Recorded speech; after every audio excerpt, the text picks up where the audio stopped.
senhor tem, Paulo, uma ampla experiência política, né? Foi vice-governador do estado na primeira eleição que deu o cargo de governador Romeu Zema. Olhando hoje para a prefeitura de Belo Horizonte, o que o senhor, como vice, poderia fazer? Como que seria a sua atuação? Seria uma atuação diferente daquela que você teve no governo de Minas? Seria uma atuação um pouco parecida? O que o senhor mudaria no papel de vice agora à prefeitura? Não, certamente muito diferente, porque sem querer fazer nenhuma crítica ao governador Zema, a minha identidade com o Gabriel Azevedo é muito mais profunda, do ponto de vista de valores, de visão da política, de visão da política pública, não é? O que me levou na época a participar da chapa do Zema foram algumas convergências na questão do liberalismo, na questão do Estado ser um grande facilitador para os empreendimentos econômicos, mas havia muita divergência, tanto que a minha separação no primeiro ano de governo, eu não saí do governo, mas saí, digamos assim, do painel, da cabine de controle do governo, por uma divergência de ideias profundamente diferentes. No caso do Gabriel, isso não vai ocorrer. Conheço o Gabriel há 12 anos e a gente compartilha de uma mesma visão de mundo, de uma mesma visão da cidade, e acho que o entendimento vai ser muito maior. Essa questão do papel, isso é relevante. Certamente eu vou, algumas coisas que eu do meu comportamento no governo Zema eu vou manter, que é a lealdade e a não omissão, né? Sempre que eu encontrava, na minha visão, algum problema do governo, alguma divergência, eu explicitei e explicitarei diretamente com no caso o governador, agora com o prefeito, né? Isso eu acho que é um gesto um mínimo de lealdade e de honestidade para com o seu companheiro. Eu quero lhe perguntar, do ponto de vista ainda político, candidato, de que maneira o senhor enxerga a avaliação atual que é feita pelo cabeça da sua chapa, Gabriel Azevedo, a respeito das críticas que ele tem feito ao espectro político de uma maneira geral e aos candidatos colocados hoje em dia, fazendo críticas ao lulismo, ao bolsonarismo, a outros candidatos também que estão colocados ali. A cidade de Belo Horizonte, numa eleição em que possa ter eventualmente o senhor e Gabriel Azevedo eleitos, não corre o risco de haver algum tipo de isolamento do mundo político para as operações da cidade? E eu lhe pergunto, para a busca de fontes de financiamento com o governo do estado ou com o governo federal? Não, acho que não. Acho que não, porque eu acho que a questão do isolamento ou não em relação a outras esferas do governo depende muito mais da postura do mandatário. Por exemplo, uma das divergências que a gente tem, que eu sempre tive, por exemplo, com o governador Zema, com todo respeito, não tem nada pessoal contra ele, é que eu entendi o seguinte, que o governador, mais do que um gestor, é um líder político. E o mesmo se vale para o prefeito. O prefeito de Belo Horizonte não é um síndico, não é um zelador, não é um tocador de obras. Ele é um líder político. Ele tem que interagir com os prefeitos da região metropolitana. Muitos dos problemas que a gente tem em Belo Horizonte são metropolitanos, né? A fronteira política geográfica entre Belo Horizonte e Betim, Belo Horizonte e Contagem, é uma ilusão. Então, muitos problemas de Belo Horizonte, de mobilidade, de saneamento e outros, são problemas metropolitanos.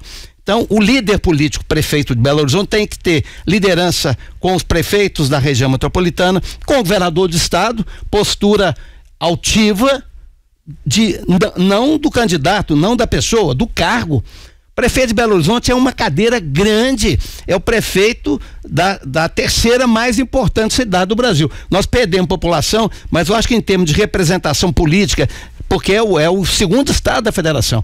Então, o prefeito de Belo Horizonte, a cadeira é grande.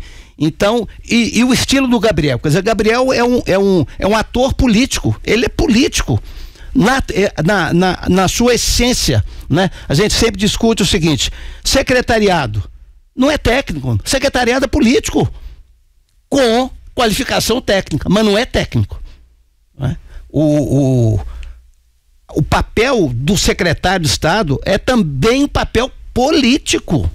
Tudo que se faz dentro de um governo é político, com todo respeito. Política não é coisa ruim, política é uma coisa bonita, é uma coisa sagrada.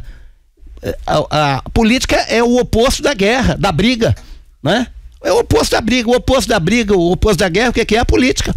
São pessoas que pensam diferente, divergem, têm visões de mundo diferentes, dialogam, conversam e nutrem convergências, né? Então, o Gabriel eu conheço bem o Gabriel, ele tem, apesar do seu estilo, ele tem um estilo mais aguerrido, digamos assim, mas ele é uma pessoa, no convívio pessoal, uma pessoa extremamente amena, extremamente generosa, extremamente agradável, bem-humorada, e ele tem um estilo mais aguerrido, que eu acho que é bom, porque aí depois a gente pode até conversar, porque o caso de Belo Horizonte é grave.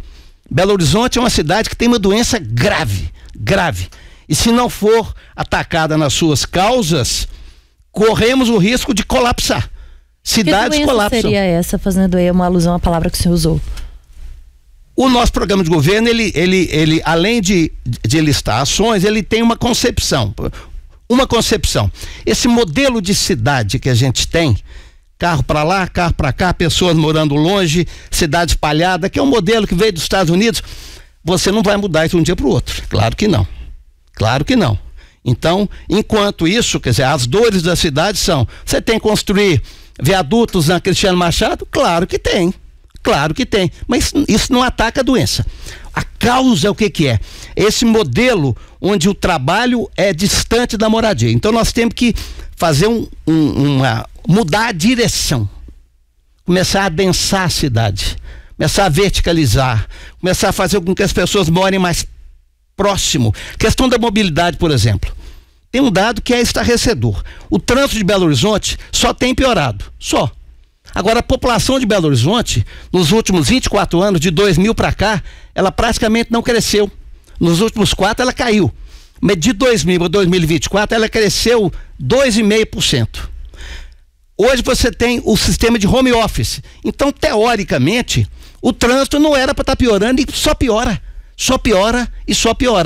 Então, se a gente começar a construir mais viaduto, faz um anel, vira rodoanel, depois faz o rodoanel, tem que ter o rodoanel do rodoanel. Então, se a gente não começar a mudar a concepção da cidade, então por isso que eu digo, nós temos que atacar as dores da cidade, o curto prazo, as coisas que estão doendo na cidade, mas tem que começar a tratar a essência do problema, que é o conceito de cidade. Se a gente continuar caminhando nessa direção, isso é um saco sem fundo, né? Então nós temos que começar a fazer com que as pessoas morem mais próximas do seu trabalho e comecem a adensar, e o adensamento ele tem várias vantagens, a vantagem da mobilidade, e tem vantagem de que nós temos um conceito de cidade que tem um pouco a ver com os urbanistas contemporâneos, de uma cidade para as pessoas. A gente entende o seguinte, o bonito, o gostoso da cidade é uma cidade compacta, onde as pessoas se cruzam, onde as pessoas caminham, onde as pessoas conversam, né? Em Belo Horizonte, um bom exemplo desse tipo de concepção é o bairro da Savassi, que é talvez o bairro mais seguro de Belo Horizonte. Por quê? Na Savassi você tem residência, tem empresas, tem comércio, ali muita gente mora ali, trabalha ali, se diverte ali. Esse é o exemplo que a gente deve buscar dentro de uma essa visão de longo prazo, porque os governos do Brasil perderam a capacidade de planejar. Todo mundo tem secretaria de planejamento, mas só que não é planejamento não, é orçamento. Tem nada a ver com planejamento. Planejamento é você pegar a cidade hoje e falar assim, daqui a 30 anos eu quero caminhar para uma cidade que seja mais ou menos assim. O que, por exemplo, o ex-prefeito Márcio Lacerda tentou fazer. Ele tinha um plano de 20 anos, onde você enxerga uma situação ideal, vai tentando caminhar nessa direção e vai, obviamente, cuidando das dores atuais.